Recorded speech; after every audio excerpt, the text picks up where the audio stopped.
Assalomu alaykum, Xushtagi. Va alaykum assalom. Buni qo'y. Ishxonada nechta farrosh bor? 4 ta. Tinchlikmi, xo'jayin?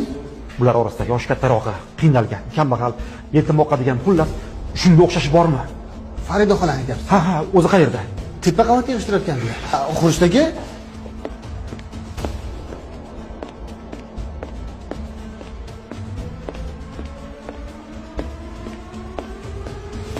Assalomu alaykum. Voy, va alaykum assalom. Farida opa, sizmisiz? Ha? Yaxshimisiz bolam? O'tiring xola. Tinchlikmi?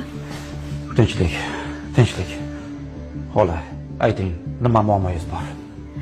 Nolimayman, bolam. Hech qanaqa muammoim yo'q, bolam. Xola, tortinmasdan aytavering.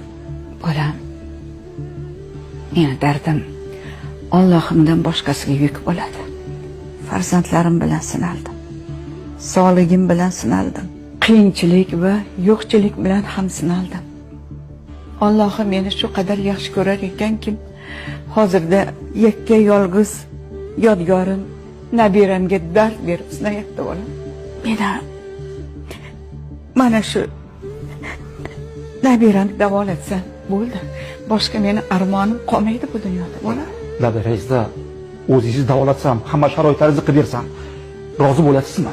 Bolam, men sizdan shundan ham roziman.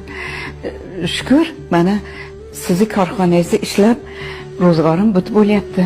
Nega unda ustimdan arz qildingiz? Nega? Nima? Kimga? Menmi? Siz meni hozir kim bilandir almashtiryapsiz shekilli. Men hech kimga ustidan arz qilmadim, bolam.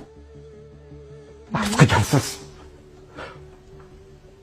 Allohga arz qilgansiz. Kecha tush ko'rdim. Shunda jazirama issiq ekan. Soya izlab bir daraxt oldiga bordim. Kirmoqchi bo'lsam, 5-6 ta odam ko'ksimdan itarib, "Sen bu yerga kirmaysan" dedi. Nega axir deb so'radim. Ishxonangda xodimlaring orasida bir keksa ayol bor, qiynalgan. Toki shuni rozi qilmagunimcha senga bu soya harom dedi.